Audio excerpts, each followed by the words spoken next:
So we're going back on stage again. We're going to be live in the Cork Opera House on March 30th for a very special event, which is going to form part of the Cork Podcast Festival. Our show is called Look Who's Talking. It's going to be all about those criminals. How do we get them into studio?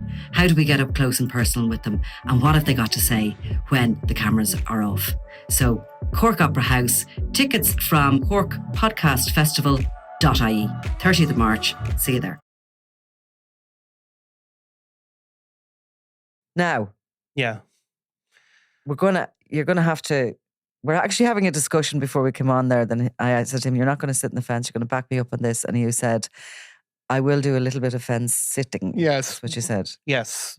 Well, not quite. Somebody has to be the voice of reason. Yeah. So yeah. I'm gonna see that owl fence. I'm gonna sit right on top at times. I don't really want to be overly controversial, but there is a documentary going out on RTE1 tonight about the monk. It's the first part of a two-parter. It's a 2 hour of TV.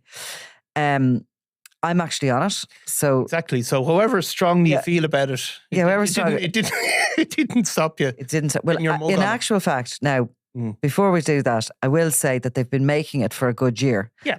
And I had done, certainly I'd say for the first half of it, the interview before we did our interview with Gerry Hutch. Yeah. So they have been making it over a course of time, which sort of started off as a project to tell his story. And while they were making it, his story became very interesting because, of course, he was arrested in Spain, got released, came back and stood for election and nearly got into the Dáil. Yeah, so they would have started it before all of that then. Before all of that. Like that summer maybe or exactly. Certainly it would have been, could be well back in the summer. As far as I know, they sort of did approach Gerry Hutch for an interview from the beginning. And I don't think he gave them any response, perhaps. And he has also been approached, recently and put certain things to him, I suppose, as we all do as journalists when we're... Yeah. Now, I don't think there's going to be anything on this that we don't already know. Yeah. But I do believe there's some really nice archive footage in the first half of that sort of Dublin of the 70s, the 80s. Of course, RTE have a fabulous bank of that kind of thing. And it's expensive to access that as an independent production. So I think RTE do those things really, really well when they can make use of their own archive. And the second half, I think, is going to concentrate. The first half will be his childhood, his, life, his suspicion of being involved in those 2 big robberies, the Criminal Assets Bureau case against him, I suppose his limo years and... The pre-feud It brings us to the Regency, I think, the first half. The second half will be all after that. Yeah. But having said all that, I think it's amazing that RTE, as a national broadcaster, have been doing that in one arm of them, and it's the factual unit. And John Downs is the director, really nice guy. And they are a completely separate, like RTE is a big monster. Like we know that it's a big beast. So they have been working on that for a year, like with a lot of funding. Like it takes a lot of money to make 2 hours of TV. It does. Okay.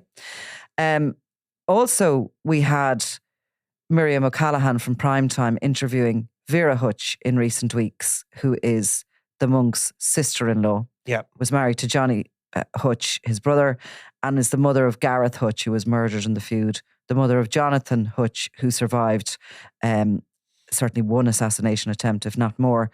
And she was interviewed in her home by Miriam O'Callaghan. Yeah. So there's this element of, obviously, Primetime and RTE Factual see the monk, the story around him and all that happened in the feud as being a very, valuable subject. Newsworthy. Very newsworthy within the public interest to find out what we can. And yet, let's reverse to the election. Yeah. And the fact of the matter was that RTE ignored him standing for election, dismissed it as a news story. There was a certain lot of commentary on RTE by individuals, one guest in particular, which was nothing short of horrendous about the fact that we did Yeah. an interview, and particularly pointed at me. Yeah.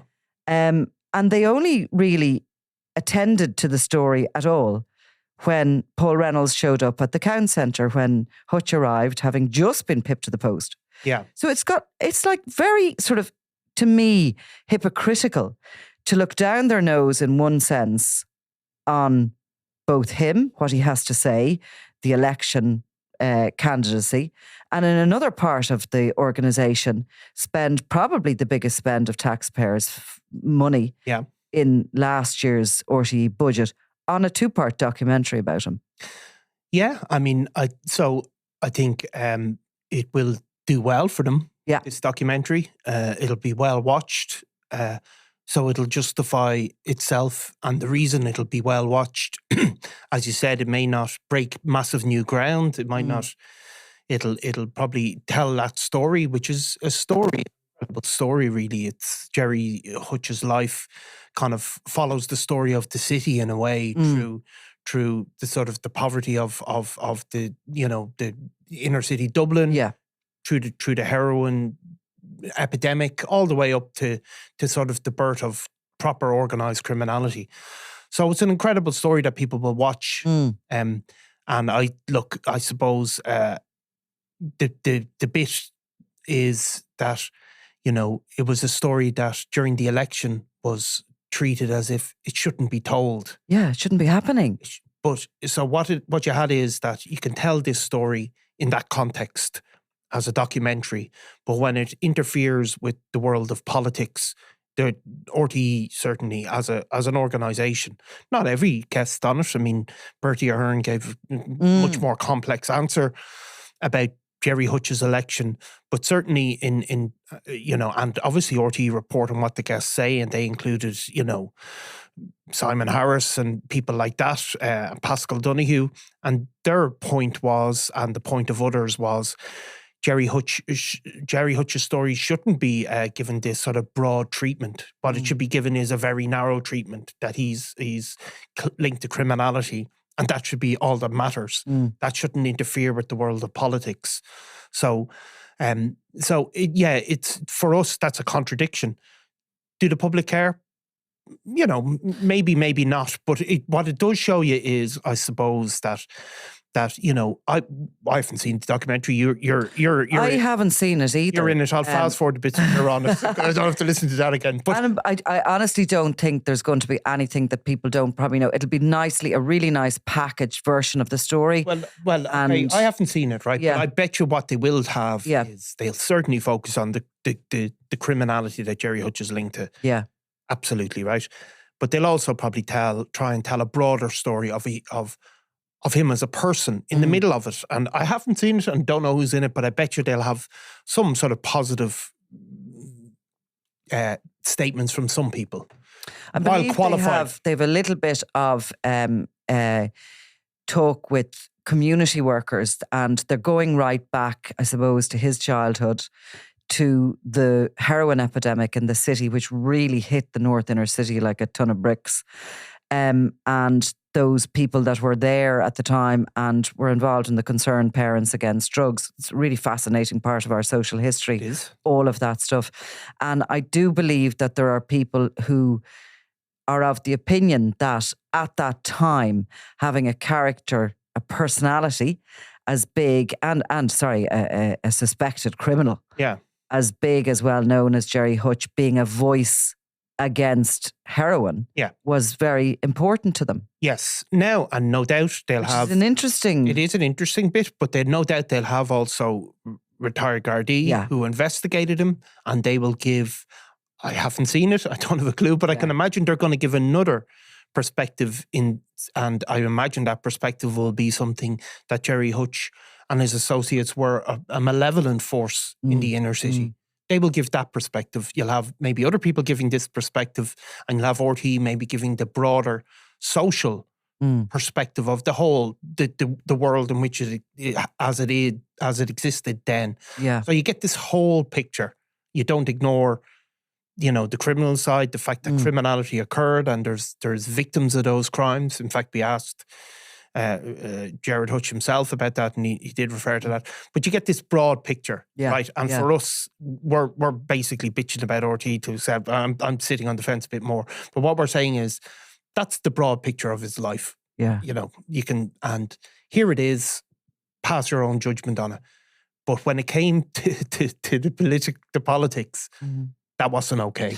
Well, it was in terms of RT. It was just the politics, because I don't think it was. I think it was. It was just there was an attitude nearly that if we don't talk about this at all, it won't happen. But that's what I mean, because it's okay to talk about it in a context. Yeah. But when you interfere in our world, and you have to, I suppose, and giving this to RT, they are the national broker, and they do have heavier kind of set of moral codes maybe around them than the rest of us in private media. Like, well, they have. Yeah, they do. Well, they have. I don't know if it's what I mean is this is it gives rise to, if you're to get kind of heavy into it, like how do you cover crime, and what does, like, you know, as a media organization, how do you report on it? And well, I can tell you the a lot of the narrative around the time was against having given him a forum to speak. Yeah, which was you know, there was a lot of that on talk shows with guests, but also some of the sort of the journalists and the presenters. You got I mean, they said it straight out, some of them, that they thought it was wrong to give him a platform to speak. Yeah.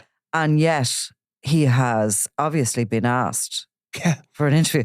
And, you know, you've Miriam O'Callaghan sitting in his sister-in-law's house. Well, of course, they have nothing to do with crime, but no, they've nothing to do with crime. No. And I don't see Primetime or Miriam O'Callaghan leaving that studio too often. Yeah. You know, such was the significance of getting the interview with Vera Hutch. You know, I just don't get it. Well, there's no joined up thinking. No. Well, I'm explaining, like, this is what I believe it is, right? So, in that context, RTE, I'm going to put out a 2-hour documentary saying Gerry Hutch. Well, we haven't seen it, but I'd imagine you're not going to come away and say Gerry Hutch is a fully evil human being, right? Because they're going to be allowed to give this broad context.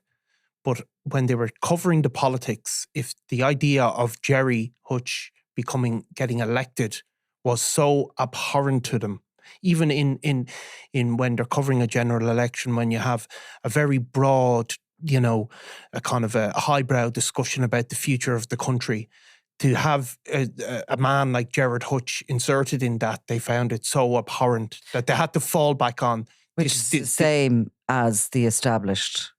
It's the establishment, essentially. And, that is, so it's okay. It's okay, yeah. So it's okay to have him maybe have a bigger picture of him in relation to criminality, but it's not okay to have that in terms of the politics, and that's actually, you know, that's a justifiable position. But I suppose it's the contradiction. All right, it's okay to give him a forum on an RT documentary where you can ask him to contribute and ask him for answers, but it wouldn't be okay to give him a correct, or to allow him to have a say in a political sense. So what you have there is what's mimicked in political life in other countries at the moment. So you've had that, which you know, there was people when Donald Trump was elected the first time. You had people, a big discussion about organizations like CNN even. They shouldn't interview Trump. Do you remember that? So that was their take then, that he shouldn't be given a platform. Now that's obviously gone because, you know, the world has changed, as we all can see. So it's about, you know, and people will still believe that. I mean, people still say you shouldn't, you know, and I saw it actually this week, and I'm not saying this is right or wrong, but people were saying, you know, he's engaging in ethnic cleansing in or suggesting ethnic cleansing in Palestine. He shouldn't be treated like a normal person. But so it's a bigger discussion then about what is a platform, and where do people belong, and who should decide that. And certainly during the election, our political class, you know, Fianna Fáil and Fine Gael, decided Gerry Hutch shouldn't be given any platform at all. Yeah. Now, there's other people, there's controversies certainly around other people that they are dealing with in government, where they're happy to take a more forgiving attitude, which we must get around to, because we have. Yeah. So look, I mean, there's a movie of mine, haven't we? Not that anybody's accused of anything similar to what Gerry Hutch has been accused of, but not convicted of. But yeah, and in actual fact, to move on to that, we spoke recently about an investigation which has been carried out, I think, by the NBCI, the National Bureau of Criminal Investigation, centres around Garda corruption and the activities of Spud Murphy, John Spud Murphy, former Garda superintendent, who is in jail because he was caught with quite a large amount of cannabis at his house during a search in relation to the corruption.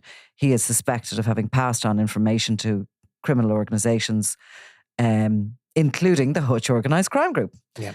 And we got thinking about the Hutch Organised Crime Group, and, going back to the Regency trial, the first time we heard of the existence of the Hutch Organised Crime Group was then, during that trial, when Detective Superintendent David Gallagher, who is in the Garda's Drug and Organised Crime Bureau, got up and gave evidence in relation to his belief of what that is. Belief evidence, it's called.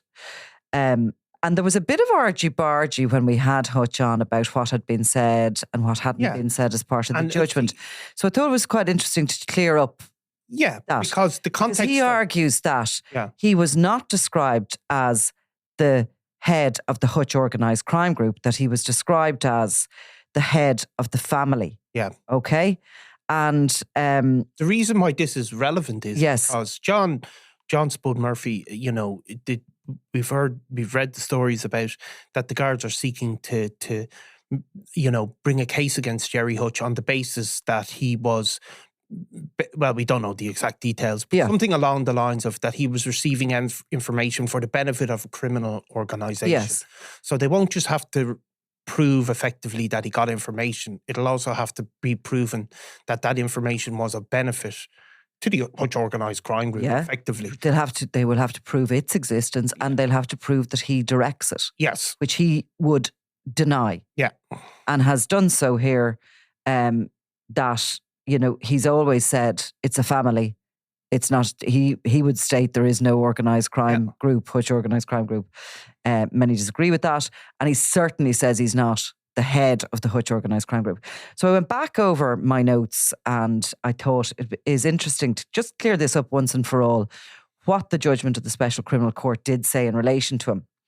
Now, it said that, first things first, that the court was satisfied beyond reasonable doubt that the purpose of the visit, now we're talking about March 7th when he went north, the purpose of that visit was to meet the dissident IRA's Northern Command to discuss what assistance they could give to broker a ceasefire with the Kinahans. That was accepted by the court beyond reasonable doubt.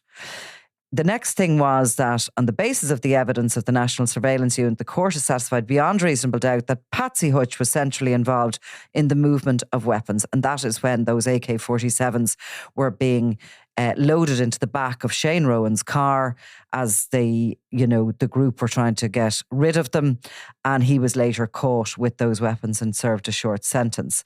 So the court was also satisfied beyond reasonable doubt that Gerard Hutch had control over and was in possession of the guns at a time before March 7th, but not necessarily from the moment of the Regency to then. So at one point he was in control, they accept. Now here's probably the more interesting stuff, because I had forgotten about this and he did point that out during the interview. If you recall, we were talking about the Hutch Organised Crime Group and Dave Gallagher's evidence, and he said that wasn't admissible for me. It was only said in relation of his co-accused, Paul Murphy and Jason Bonney, who were both convicted of far lesser charges than murder. But that is correct, because the court deemed that the evidence of Gallagher was inadmissible against Gerard Hutch in terms of the existence of the Hutch Organised Crime Group, and was only admissible as opinion evidence within the confines of the Criminal Justice Act and only admissible against Paul Murphy and Jason Bonney. The reason for what was that? Yeah. The reason for that is because Gerard Hutch was flatly charged with murder. Right. It was a standard murder charge. Okay. So the existence of a criminal organisation or not doesn't effectively matter. Exactly. So if he had been charged with conspiracy to be involved in something on behalf of a criminal organisation, that belief evidence may well have been admitted, right. but it wasn't. Okay. And that is true. So in other words, that's not quite saying that it is inadmissible fully. It's inadmissible in the case against Well, it's just not relevant because that's not the case that was brought against them. So it's not relevant for the purpose of that. So in by being inadmissible, it's just not proven. So it effectively, it doesn't matter why, but it's null and void essentially. It's null and void. It says the court is satisfied beyond reasonable doubt that members of the Hutch family were responsible for the attack at the Regency and the murder of David Byrne. And that confidence is because of evidence that Gerry Hutch controlled the guns and Patsy Hutch was involved in the handing over of them.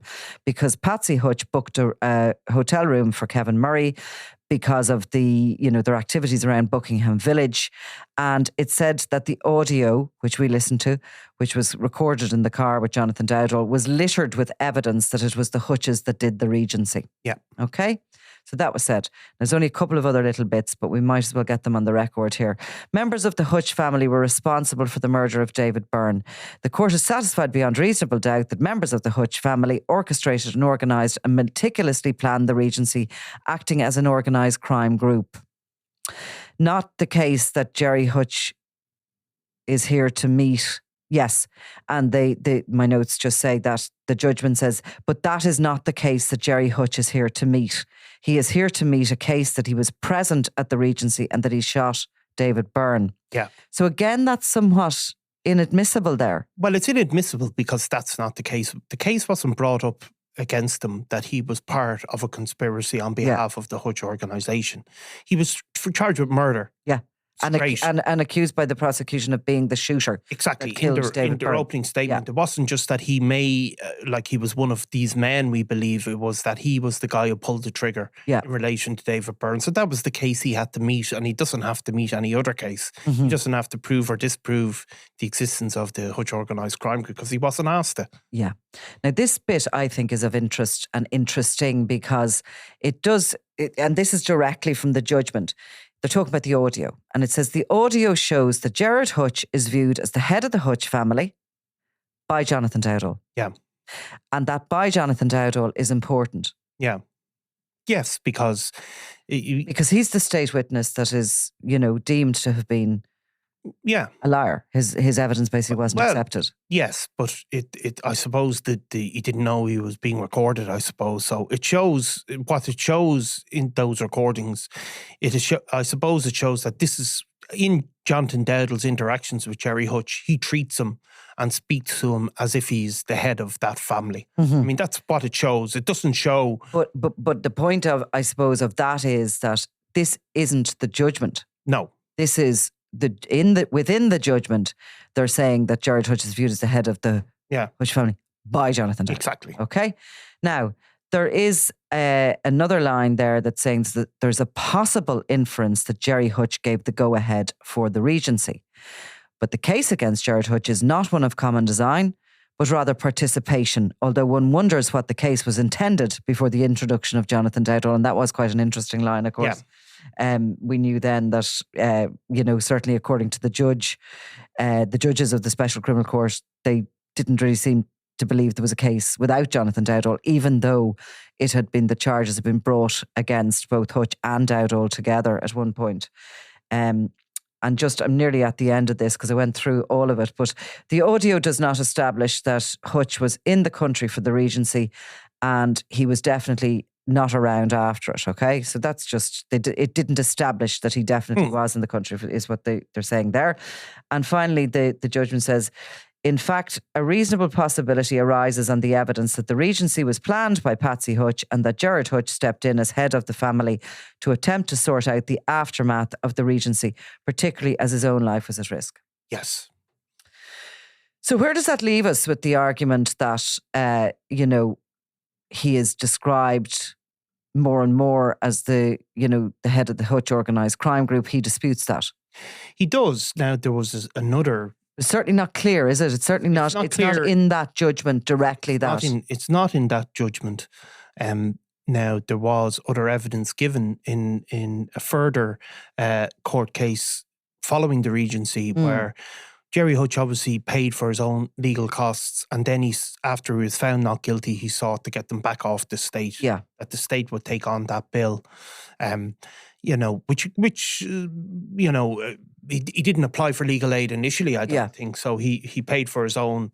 He chose his own legal team. Yeah, he was going to take the chance that in case he would get the money back, but. Yeah, so it's his barrister basically went to court a hearing in the aftermath saying that he was vindicated and he had strong grounds and valid grounds for the state to pick up the bill.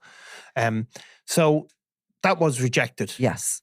And by the same three judges? Well, by Miss Justice Tara Burns, who's the lead judge. She gave the judgment. And she said that Mr. Hutch's prosecution had been warranted, and although he was acquitted, the court found he was, quote, involved in serious criminal conduct underlying the charge against him. So that could be in reference to the possession of weapons, which is obviously a criminal charge. And as I read out to you there, that they said that they believed beyond reasonable doubt that he had control over was in possession of those guns. So, and it also said he was the patriarchal figure in the Hutch organised crime group, or at least that's what's been reported. So, that's what was reported as comments made by the judge as opposed to a judgment. Yes. So, which are different, really. They are, and it can be. So that's where that term patriarchal figure has arrived at. But look, there is one judgment there. Yeah. And the judgment is there was also in the when after Hutch was found not guilty, as part of that case, there was a description of what the Hutch organised crime group was and what it wasn't, given by the Garda, and that qualifies as belief evidence. And in the Irish courts allow that evidence to be admitted. It's not enough. It's described as belief evidence. So the court takes it on board that this isn't necessarily proven by digital evidence or whatever, text message and all, but it's allowed to give weight to the belief of a senior guard who's involved in investigating these matters. And he gave evidence about the existence of the Hutch organised crime group. So it's all very technical. He gave evidence of the existence of the Hutch organised crime group, that he believed that it had sort of properly come together from 2015 because of the feud with the Kinahan organisation, that it was a kind of familial grouping and it had a fluid structure. Sometimes they were as individuals that worked together, sometimes they didn't. Sometimes they worked with other groupings. Yeah. And during the evidence, I don't believe from memory that he named Gerard Hutch as the head of that organised crime group either. No, he didn't. Yeah. He didn't. He described a different organisation. The Kinahan organised crime group was also described, which was, described in very different terms. So the Hutch organised crime group is described as people basically moving in and out, sometimes working together, sometimes not, and not to have the same sort of hierarchical structure as the Kinahan group. So yeah. So I mean, when we're going through all that, because if there is a charge levelled against him for directing a criminal organisation, that would be a big case. That would be a big case. There would be an awful lot of evidence having. Yes. So belief evidence could be part of it. Yeah. Where a guard could come and say, he believes this. Yeah. But more would have to be provided. So if you look at John Spud Murphy, certainly in the time frame, as far as we know, we're talking about it when he's retired from the Guards. Like he's a long time retired, 10 years. So, you'd have to prove a number of different things. The existence of the Hutch organised crime group, the existence of sort of... The boss, and the existence of the boss of that. Right? If it's to do with information received, the use of that to enhance the activities of that organised crime group effectively. Now, you never know. We don't. You never know what's there and what's not. Yeah. I mean, we certainly don't know. But it's an interesting case that's being proposed, I think, to the DPP, and we'll see what happens. See what happens, exactly. And in the meantime, I mean, the as far as I know, the attitude remains that he doesn't believe he's a problem in Spain, even though he's facing charges over there for money laundering investigation. Hasn't been charged yet, but is before the courts, isn't he, on bail? Well, he's a person of interest, as they say. So, yeah, but look, I mean, people always say, oh, there's nothing in that, there's nothing in that. And it doesn't always turn out to be that case. You never know. But one way or another, he is the subject of this 2-part documentary. And the first part of it starts tonight, I think, after the news at 9 o'clock. The second part will be next Monday. Yes. So the interest in Gerry Hutch remains. Yeah. Surprise, surprise. Yeah. And, you know, other people hopefully won't fast forward you. Yeah. If you do that now, I won't speak to you again and you'll be out of a job. That's actually a fantastic threat. It is. So imagine I was like really annoyed at you and I just stopped talking to you. You know, the way, like that silent treatment thing, which I hate. Yeah.